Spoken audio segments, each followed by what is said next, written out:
following is a production of DallasCowboys.com and the Dallas Cowboys Football Club. How about them Cowboys?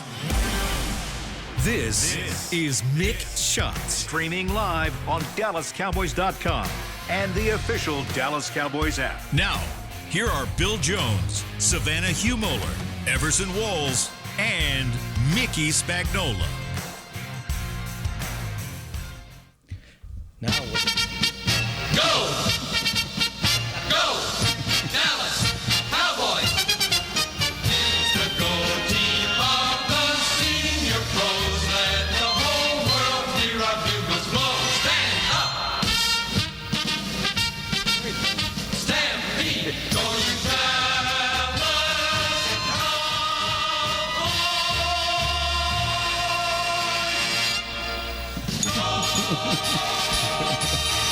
You're really old.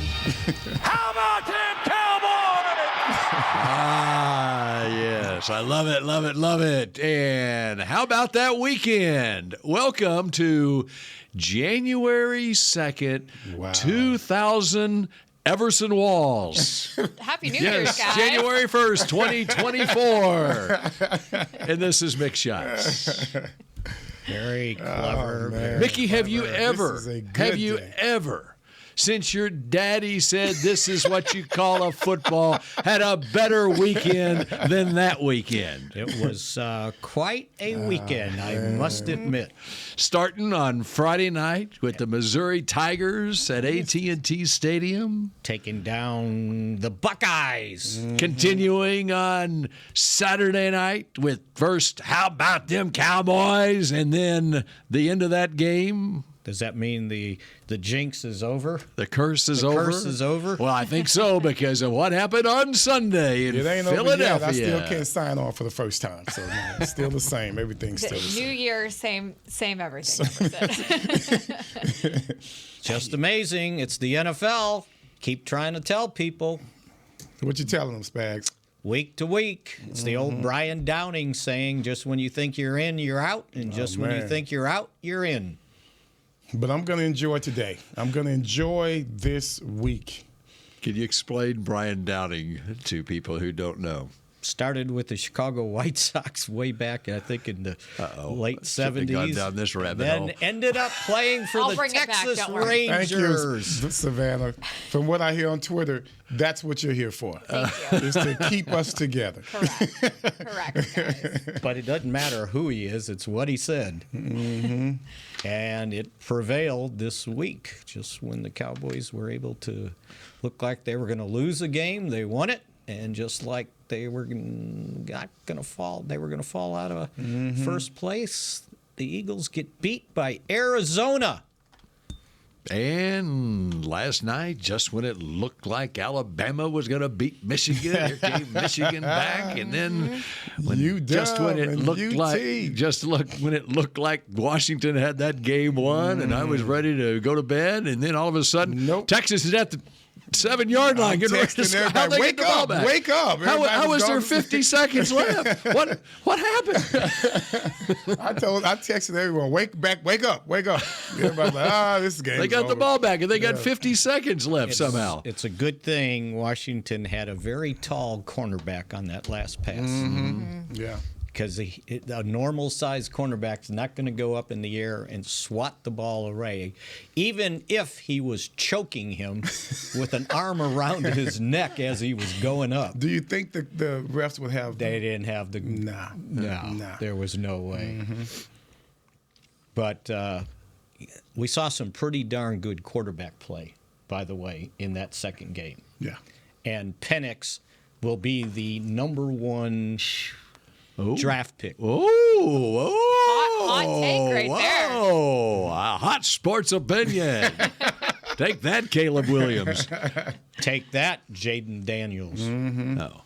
This kid should have won the Heisman. No one saw him play because he's on the West Coast. Yeah. And by the time they finish their games, it's midnight here or 1 o'clock in the morning. He showed his butt He's this good. time. Wow. He really showed. I mean, he was. I always brag on Terrence Brooks. That's Chet Brooks' son, number 8 for UT. I coached him in a lot of these FBU camps that I go to. I've never seen a cornerback as fully prepared and equipped as Terrence Brooks was. As a sophomore in high school, this is how good he was. So I've been bragging on him for the whole year.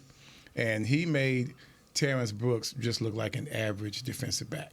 That's just how he was diming all night long. They got some pretty good receivers. They got some pretty good receivers, and he knows just how to throw it to them.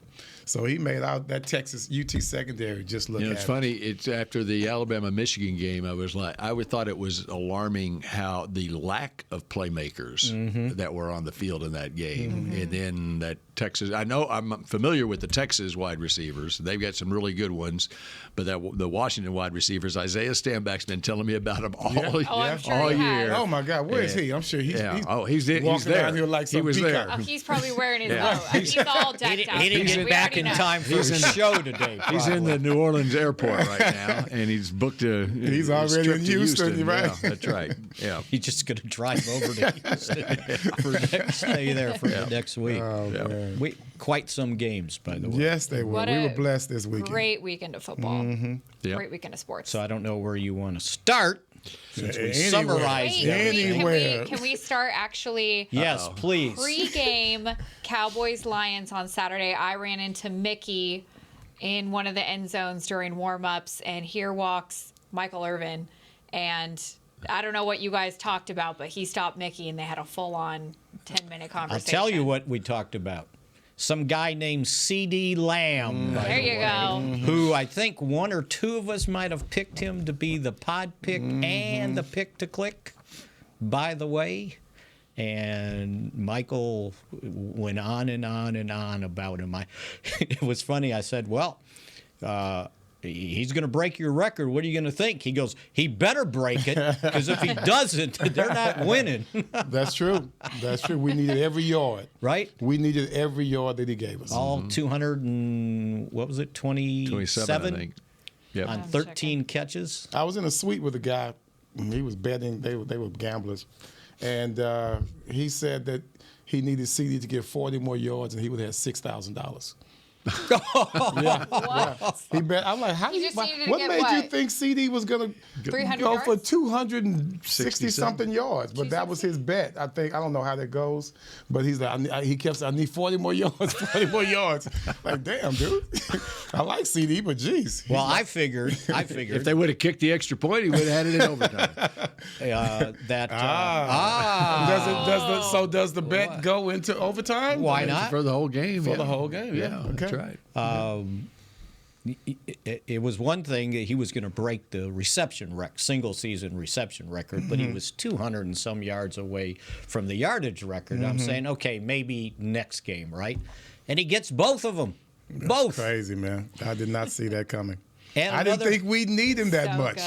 good. And another touchdown, which, by the way, that's 8 straight games with a touchdown. And that ends up being, as I highlighted his accomplishment, he scored a touchdown in 8 consecutive games, the longest active streak in the NFL. Not only is Lamb the Cowboys' first receiver to record a touchdown in 8 straight games, and is 3rd NFL receiver in the past 10 years to do so, along with Devontae Adams and Antonio Brown. Well, they need him to go 9 straight now. Yep. He spoke of Adams in regards to how, McCarthy has been affiliated with 2 really great wide receivers. At the end of the interview, at the end, he kind of brought up Adams' name in regards to how McCarthy is accustomed, to dealing with wide receivers of this caliber. That was a good interview after But the game. it helps when you have one catch for 92 yards. That was one of the best plays That I've really seen this was. entire It season. was went almost from- a safety. It went from -2 to +6. Exactly. And they dog number 55 for, not making the play. It wasn't as easy as it looked. I don't think. You mean making the sack? Making the sack. It wasn't as easy as it looked because he definitely missed him horribly. But Dak had a little something to do with that because he thought Dak was going to throw. He was going into throwing motion, and it was in one motion that he threw and went down there. So when he ducked, I think 55 was like, oh, I think he was going to block the pass. I Yeah. don't think he was going to necessarily. And once he got in there, I think he just got a little confused, and he was in no man's land. And the incredible thing is when he rolled out, he ended up throwing the ball off of 1 foot, like 50 yards. And he threw it, as CD said, he really threw it just as he came out of that break. Right. Perfect time. And the DB fell down. I don't think it would have mattered. No, he wasn't going to catch him. No, he wasn't going But to. I don't think he would have made a play on the ball. he just face planted. So, yeah. That ain't funny, man. I've been there. Yeah. It ain't funny. It ain't funny. Anybody get the score right there, Oh, Savannah? heck no. I think Not we even were No. all. close. No, not even No, close. we all went pretty Way over. high. Yeah, we we went went high. pretty high. I didn't think it was going to be as low scoring as it was, but I had 28-24, Savannah 42-30, Spags, you were 30-22, and you know Bill. Well, he had some gimmick. Yeah, just 38-6, wasn't yeah, it? yes, yeah. I didn't want to mention Because that it, was but the score. If you of want to the- mention it, then you go ahead. That was the score. It was a revenge game for Jimmy because that was the score of the playoff game in '91 in Detroit. It was 38-6. The Cowboys lost. But now, Spags was the only one to have CD as the pick to click.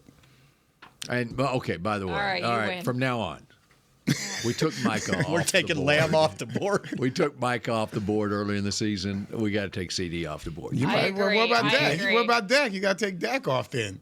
Well, You got to take him off. I mean, the man threw for 345 yards. yeah. Come on. That's With a Did anyone another. go so we Dak, take though? Micah, Dak, and CD off the board. You can't pick those three. deal. Yeah. Well, if they're not, then the Cowboys aren't winning. If one of the three, No, is they can not still the go star. off. We just can't. We you just- can't pick 'em. Yeah, it's too much of a layup. That's a That's true. compliment to them. That's true. It's too much That's of a true. layup. So somebody You're needed to, snowbirding if you're doing that. somebody needed to take DeMarcus Lawrence. I've taken DeMarcus man, Lawrence dude. like So three many times. times. So many This guy, times. Right? man, this guy is amazing. I mean, the way he's been making plays, he takes it upon himself. Sometimes he's a little bit too much freelancing, gets us in trouble.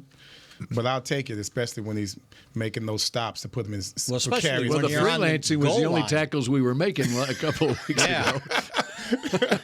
And he's continued to make that move inside, but he kind of leaves Parsons hanging a little bit on the outside. So you got to be careful and pick your spots when you do it. And he picked some good spots. I like Jordan Lewis this game. I think it was one of the best games he's played Had in a his real good career game. that I've seen. I would give him the MVP. I'm sorry. Unbelievable. Defensively. Just in the first half, 5 tackles and then the interception. And He's he pretty just good. he just made all the stops for us. He was great. He's really playing well. He is really, really playing well. And it's good when you can get your slot receiver to play that well because they think they've got a mismatch by putting maybe one of the top receivers in the slot. Right. And he's playing and making tackles and just making plays. And so Going back to Jordan, though, I mean, come off an Achilles, right? Achilles injury? no, it was There's a a, Liz Frank. it was What kind Liz of Frank, wasn't it? Liz Frank. Yeah. And he Which had is to more- have surgery. And he can't. I mean, he came his back career yesterday. was in jeopardy whether he'd be able to come back There from you go. that. And his play wasn't that great necessarily, but I don't know what happened. But he has come back, especially in the last 3 weeks. I mean, He's think been about balling. it. He's been making serious plays. If, Oh, yeah. If Trayvon Diggs doesn't get hurt, Bland's in the slot. He may never got that chance to get back Right. as a starter. Right. He's anticipating very well, covering that inside route, which we seem to have a phobia of covering inside routes, but he's the one that gets it in the secondary. He would have found his way on the field. Yeah. They would have. You're probably- they would have had They would have put him. packages, They would right. have put him at linebacker. Or But something. would he? Yeah, exactly. Well, there were times he looked like he was at the linebacker position. Oh, it was good stuff. Speaking of that, we have some visitors here at the Star today. Sounds that way. Former Cowboys, Lael Collins and Damian Wilson, the linebacker, coming in for. They're going to have their numbers visits, retired as workouts. Cowboys? Yeah, no, I think okay. they're looking for a spot on the practice squad at this point, Wow. Really? right? Wow. Well, yeah, it would definitely be practice squad with the idea that you get them You in elevate here 'em. and you've Yeah. got some issues. We've talked about the depth at the linebacker position and now in that offensive line, which has been ongoing, and you're Is going to make this long playoff run. You're going to need.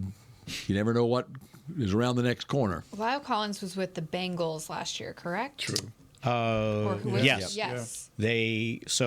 They released him. He tore his ACL in January, and so he wasn't ready to start the season. He was still on reserve pup.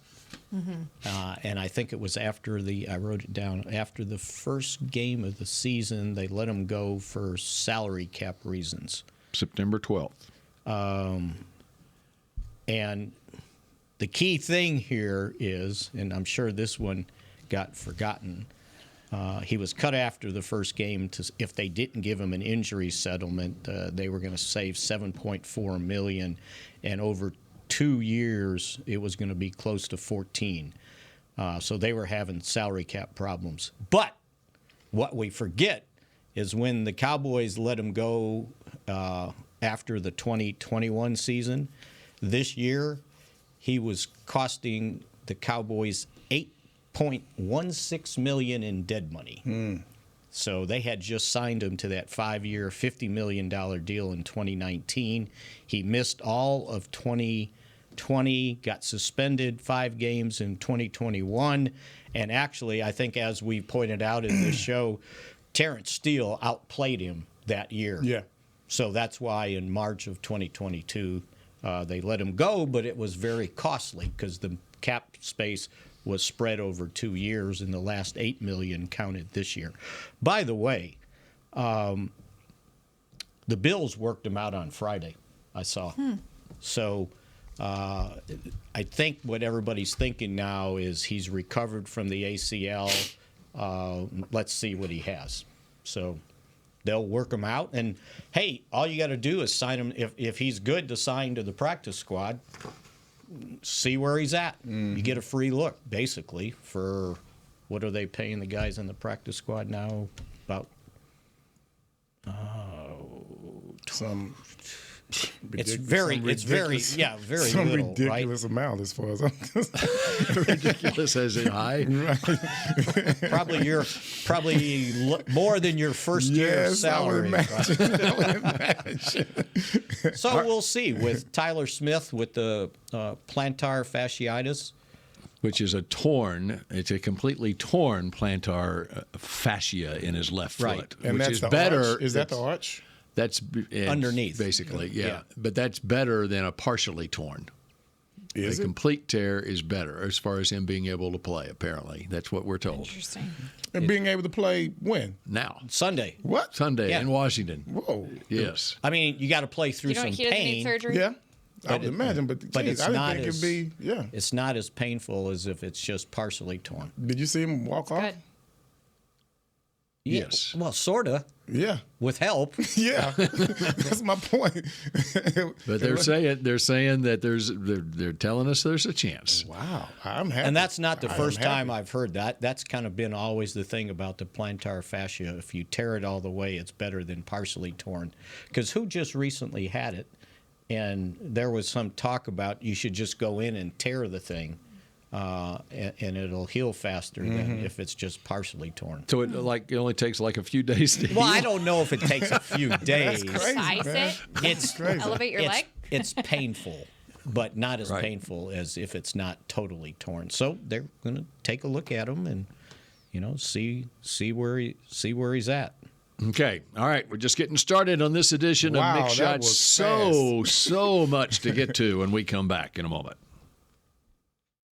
I'm Dak Prescott, quarterback of the Dallas Cowboys. And they snap it to Prescott, who looks right. It's not there. He escapes left. He'll run for a first down. Just like football, when it comes to crypto, it's important to have a team you can trust.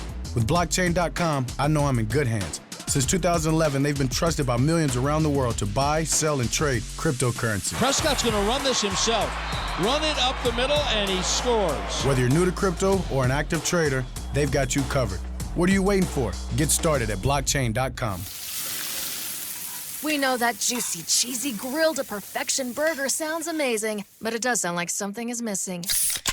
Pepsi, baby! The yin to this burger's yang. Burgers and Pepsi go together like burgers and Pepsi. This perfect blending of flavors makes every bite of lettuce, every sesame seed on the bun, and every sip of that crisp, refreshing, ice-cold cola a journey to Foodtopia. Burgers, better with Pepsi. That's what I like. The Medal of Honor is our country's highest military award for valor in combat. More than 40 million individuals have served in the armed forces since the Civil War. Fewer than 4,000 have received the Medal of Honor. The National Medal of Honor Museum will be a place to preserve these legacies and inspire America. It's being built right next door to the Dallas Cowboys in Texas. Help us honor our country's greatest heroes. Learn more and get involved at mohmuseum.org. Did you know that responding to one spam call can lead to more? Or that the IRS would never ask for your social security number on the phone? Beat scammers at their own game by subscribing to AARP Fraud Watch Network alerts and texts. At aarp.org/beatscammerstx, you can sign up to receive information that helps you recognize and avoid the latest scams. That's aarp.org/beatscammerstx. Back to Mick Shots. K-Post Roofing and Waterproofing, the official roofer of the Dallas Cowboys. All right, we continue here on Mick Shots, and after a busy New Year's weekend. And how about we take it back to Saturday night now and the end of the game. About 10:30 at night or whatever. About 10:30 on New Year's Eve. And the Cowboys have a 20-19 lead on the Detroit Lions. They just scored a touchdown. Take it from there, Mickey. In 7 plays or whatever they did against Amon-Ra's St. Brown gets into the end zone. It's 20-19, and Dan Campbell says, "Screw that extra point. We're going for 2." And by the way, you knew he was going to do that, right? I did too, yeah. And he told the offense before they went out on the field, "We're going to score. We're going to go for 2." I mean, that's the way he played all year long. Yeah. And that's why they are where they are. Going for it on 4th down, taking chances like that. So they score, and let's do this first. Have you ever seen anything like that in your life at the end of a game? Mm-mm. Needing 3 2-point attempts to conclude it. The reason I say I've never seen it because I've usually almost any coach is saying, "Okay, we'll just go for the tie." Right. I mean, to me, that's what made it the most unique moment. Take my chances. Yeah, I'm just going for the tie. Especially after you just drove the length of the field, right? And you're away from home. You know, that's something that you might do if you're the home team. But, I don't know, he had something to prove. He really did. And to me, that's his emotion could be his downfall, you know, in regards to his, you know, he's so impulsive. You know, and I love that about him because his team follows him. You know, the way they play is right. Like I said, I look forward to this game the moment I saw the schedule. So I said 9 plays, 75 yards. So once again, the Cowboy defense faltered when they needed to close out the game. That's 2 weeks in a row. Which is a little bit trending dangerously going towards the end of the season. Before you go on, this defense has just become, at its best moments, a bend but don't break defense. That's what it has become. You know, we want to make sure we keep our offense in position to win the game. As much as we complain about them, played against Miami, you only gave up how many points against Miami? 22. 22 points you gave up against Miami. And got beat. That's a heck of a job. That's a heck of a job. But you allowed them to come down just when things were in hand and to win the game. Which, by the way, it was 20-19 when they got the ball. And that's something. So now you're looking at this game, a great offense. Really, I think we just beat a great team. This is a great team that we just beat. The Lions are well coached. They have a lot of talent. They have a good quarterback, but we made him look average, you know, for the most part. And that's what's the hard part. You almost lost to a quarterback that finished the game with a 67.2 quarterback rating. You created that rating for him, and then now you're going to let him off the hook. Made him be a Pro Bowl. That's right. In one He was looking like a hero drive. there for just a minute. Okay, so the 2-point conversion, I want just go around and what everybody's opinion on what happened, or as well as we know what happened. anybody can go first. Well, I'll say, go ahead, Savannah. I was going to say, Bill did a really good job of explaining this on Twitter after. I think you even posted the clip of. Got it from our fine people here, Dallas Cowboys radio broadcast. So you didn't rig the video. No, it was Nor the audio. Or the audio. You sure? The audio. You're sure? I'm sure. Yes. Yes. So Wait, what? we have a Bible around here somewhere. They've really been scorching you a little bit. So Now, the only thing I will say on that is, okay, I got the audio from Douglas Barraclough, okay, but to post it on social media, you want to have an image to go with it, the video, and so. I'll be up front. The audio does not match up specifically with the video that's shown on the tweet, which is it shows Skipper coming onto the field, whatever. That it's off by 5 seconds, whatever, whenever he made the announcement. But it is the announcement was made. What I wanted to find out, because I knew typically when a tackle eligible announcement, it's always made by the referee, and you can hear it in the stadium. Okay, and the defense plays accordingly. Right. You could not hear it on the TV broadcast, and that's not unusual because the TV broadcast, even though they have access to the public address speakers or the audio there, they don't pipe it into the TV broadcast all the time. They're too many experts up top. Right.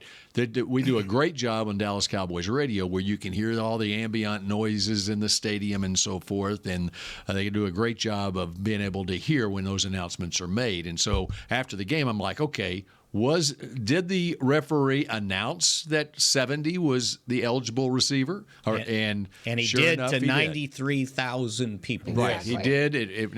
You can hear it on the radio broadcast. And as you see in the video, which is why I wanted to match it up with the video, he also went to the Dallas defense and told them by swiping his front of his shirt that number 70 is eligible. And that's all he said. So we have the audio. We have the audio right here. How about we listen to it? Nah. Here it comes. If he had to make the playoffs, maybe. Is an eligible receiver. Number 70 is eligible. They have brought in an extra offensive lineman. Okay, there you go. So now the question is, did Taylor Decker say I was number eligible 68, number 68 too? Well, that was never announced, right? So the only positions that are regulated by numbers is the offensive line. Got to be between 50 and 79. All right? So if 68 is going to be eligible, it has to be announced because 68 is not a number that can go out and touch a pass. Correct. Okay? It was never announced. Now, that's it. So the question is, did the official miss it? Or did he really not go and report in? Because he was already in the game, right?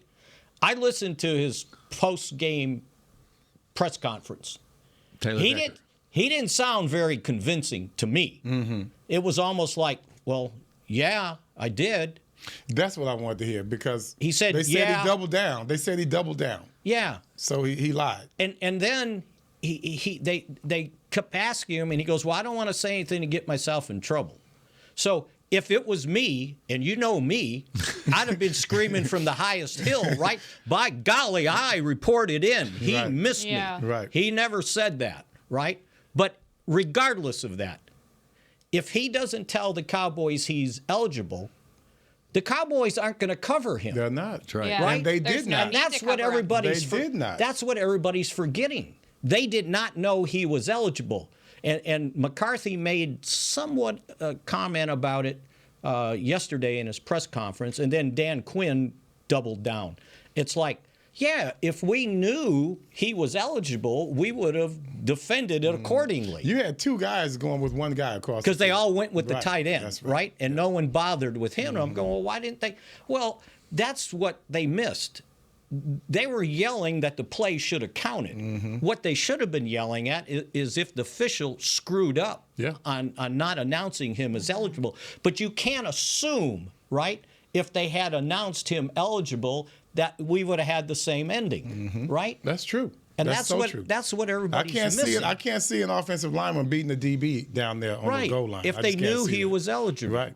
And then that would have been up to the Cowboys to say, okay, they're unbalanced over here, but that guy can still go out. And they would have, I think, alerted themselves to it, right? No, that's a fact. I think that's a fact. And so they've only played because there was what they heard. There was a defender right in front of him. I think it was Donovan Wilson, right? Yeah. And they both went with the tight end. Both went with the tight end. That's true. So great play, but you got to explain. And here's the other thing that I think they might have screwed themselves at. They were trying to be deceptive with that's three what Troy offensive said. linemen. That's what Troy was talking about. Right? Mick, Troy said it. Mick, speaking of deceptive, I've done a little research on this. So I actually went to Dan Campbell's Monday press conference where he's more candid and he's had time to think about it. You want to hear what he has to say about this? I would love to. Let's do it. Okay, here it is. When Taylor went to report and Skipper was sort of running that way, I don't know, can you explain why there was so many linemen going in that direction? Is that just some subterfuge in some way, trying to confuse Dallas at all? If you're running a play like that, and 70 is your jumbo tight end, and they know that because that's what he does for you, and then you're going to decide you're going to make 68 eligible, and he walks over to the ref, and then the ref stands over 68 before you play, and they hold the ball, and they stand over and point at it. Do you think you're going to be able to throw the ball to 68? No. So it's about eligibility. That's what it's about. And it has nothing to do with the ref. The ref knows. He knows because 68 reported. It's for the defense so that they see three different people, and you're just hoping they happen to not hear that it's 70. That's all. Now, you saw what Hutch did last year here at Green Bay. They did the same thing to us, and Hutch picked it off, right? Antenna was up, just kind of, all right. He made a play. You had said you spoke to the officials beforehand, I guess, in talks with pundits. Why do you guys want to talk about this? I'm not getting into it. No, I understand, but people do wonder, pundits, when you talk about it, say there are squeeze boards that coaches draw up the play specifically with the officials. Was that specifically done, or was it just audio, just you verbally telling them? No, I had it on a piece of paper. Our play, what our players have. That was it. So is he trying to say the official screwed up? That's what he's trying to say. So I think what they were trying to do, okay, so they've got two guys in the game that have the last digit at 8. 58 right? and 68. 58 and Panay 68. Sewell, the right tackle, and Taylor Decker. So if you go back and look at the tape, okay, what they did is they lined Sewell out to the right like he was eligible, okay? He's a tackle. You can move him down the line of scrimmage. He could line up at the sidelines for all they care. Okay, so they move him in motion. So they have 58 Sewell on one side of the line, and that making it an unbalanced line because they're saying that 70 is a tackle now, and they have 68 on the other side as their tight end quote. So that's what they're trying to do. They're trying to stack the line with two guys on each end with an last number of 8, so you don't know who to cover. That you didn't listen to the referee. And see, that would be with the announcement that was that 68 was eligible. Right. So they're like, it's an 8. Oh, it's 58. So right here is at the end of the line of scrimmage because 70 was lined up in the tackle position. It didn't occur to them that the referee might think called the wrong number. Yeah, now, all three of the guys, 58, 68, and 70, all huddled around the referee. They sure did. So I can understand why he was confused. Yes, and it's a loud stadium. He didn't really allow 70 to really approach. Because when he was talking to 58 and 68, it seems like he was in such a hurry. And I heard the referee talking about it. Where they made a mistake was they were in such a hurry. The referee was in a hurry because he walked away from 70 as he came over after talking to 58 and 68. When he was done with them, all right, I got it. And he walks away, and that's when he makes the announcement. He never really gave 70 a chance. Remember, he came up late. Yeah, he was running afterwards, which he had several times during the game as the third tight end. Here's the other thing to factor into this. I heard a retired official talk about this. Typically, on an extra point, they don't even make the announcement. Usually, they do not make the announcement because on a regular extra point, always you have someone who has a number in between 50 and 79, an ineligible number that's lining up on the outside because in a field goal formation. Right, it's a field goal formation. Right. But in this case, there was a timeout called. And so they had time to go ahead and make the announcement. And it was obvious they were going for two. He was in such a hurry, though. Yeah. But if it was a normal was that clock. Brad Allen? Was that Brad Allen? Yeah. If it was flustered. He was in such a hurry. And he saw 70 running on the field. Okay. And that's what they typically do. And it happened earlier in the game. 70 was the tackle eligible. So it's a loud stadium. And I wouldn't be surprised if 68 said, I'm the guy, and Brad Allen didn't hear it because it's a loud stadium. You can't hear people talking. He was right there. They were closer than we are right now. And that's what got me. He doesn't demonstratively motion to his jersey that he is the tackle eligible. Troy said, I've been here with these moments. And he said, linemen, they try to be cute, basically. He didn't use those words, but they try to be a little bit cute or deceptive when they come on because everyone is watching and listening to see who's sneaking into eligibility. Yeah.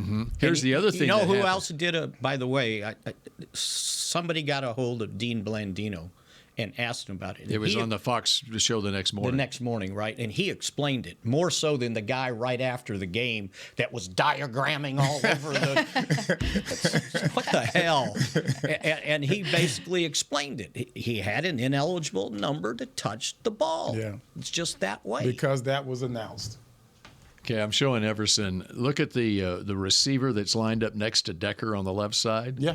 How far off the line of scrimmage? Not is that he? far. No, not that far. There's the other part of the deception on the It's play. trying to be tricky here. Is it appears just looking at with the camera angle that the receiver on the left side is on the line of scrimmage. That 68 is covered up. Right. But he is like halfway. He's halfway to the line of scrimmage. Whatever. It's on the fringe. So he was basically they was uncovered the way they lined up, right? He technically, I guess it could have been. I'll show it to you. I've seen another angle to where you can kind of make an argument for Detroit. You know, but it's a little. He's got 1 foot up there and 1 foot back. Yeah. I mean, you see as the offensive tackles who were lined up in the backfield, like 3 yards back. Right. That was basically how he's closer than lined up. that. Yeah, that's right. That's right. So for in their attempt to be deceptive, they screwed themselves. They sure did. And let's be real, guys. But if I'm Detroit, still, even with all of that, 68 came up and talked to the man. And he should have said 68. That's between the Lions and the referee. Yeah, we ain't got nothing to do with that. And then, what you call Yeah, but and then, was there and by the 70 was way, there. Everybody wanted to be around the referee at that point. that didn't end the game, right? They had another attempt. They had 2 more attempts. That's his problem. And if Micah doesn't like that, which had nothing to do with the interception, right? Game's over. And then they got another chance, 5 yards closer after they got penalized. Why you wouldn't kick it after the second one? Because he's a stubborn man from Texas. That's what he is. He's typical Texan. Me and Bill know what this is about. We're stubborn as hell. Right. Mickey's good friend Rob Phillips text Nick. He said on his last show, Rob says, I felt like he was the guy at 10 Cup. Where he's like, give me the ball. I'm going for this. We're going to get it on the green. I can get it over that water. Exactly. I'm gonna get over the water. Wasn't he That's from what Texas too? Like. Wasn't he from Texas also? Yes. Oh, yes. From Texas. All right, we continue with more Mick shots in a moment. That's a good one, Rob. The Medal of Honor is our country's highest military award for valor in combat. More than 40 million individuals have served in the armed forces since the Civil War. Fewer than 4,000 have received the Medal of Honor. The National Medal of Honor Museum will be a place to preserve these legacies and inspire America. It's being built right next door to the Dallas Cowboys in Texas. Help us honor our country's greatest heroes. Learn more and get involved at mohmuseum.org. Cowboys football and Miller Lite. What a pairing. Can cracks at kickoff. Tailgates going way past postgame. Sunday night overtimes followed by Monday morning swagger. Brisket in the smoker. Miller Lite in the cooler. America's team playing America's greatest sport. Miller Lite, the only beer of the Dallas Cowboys. Dallas Cowboys football tastes like Miller time. Celebrate responsibly. 2023 Miller Brewing Company, Fort Worth, Texas. Did you know that responding to one spam call can lead to more? Or that the IRS would never ask for your social security number on the phone? Beat scammers at their own game by subscribing to AARP Fraud Watch Network alerts and texts. At aarp.org/beatscammerstx, you can sign up to receive information that helps you recognize and avoid the latest scams. That's aarp.org/beatscammerstx. You know that sound anywhere. It's the crisp crunch of that first nacho chip. With its perfect cheese to sour cream ratio sitting atop a layer of delicious beans, it's a sip away from perfection. That's what we're looking for. Add a delicious, refreshing Pepsi and we've achieved absolute nacho nirvana. Because while you can pile those nachos high with every spicy, cheesy, savory topping, there's no topping a cool Pepsi finish. Nachos, better with Pepsi. That's what I like. Back to Mick Shots.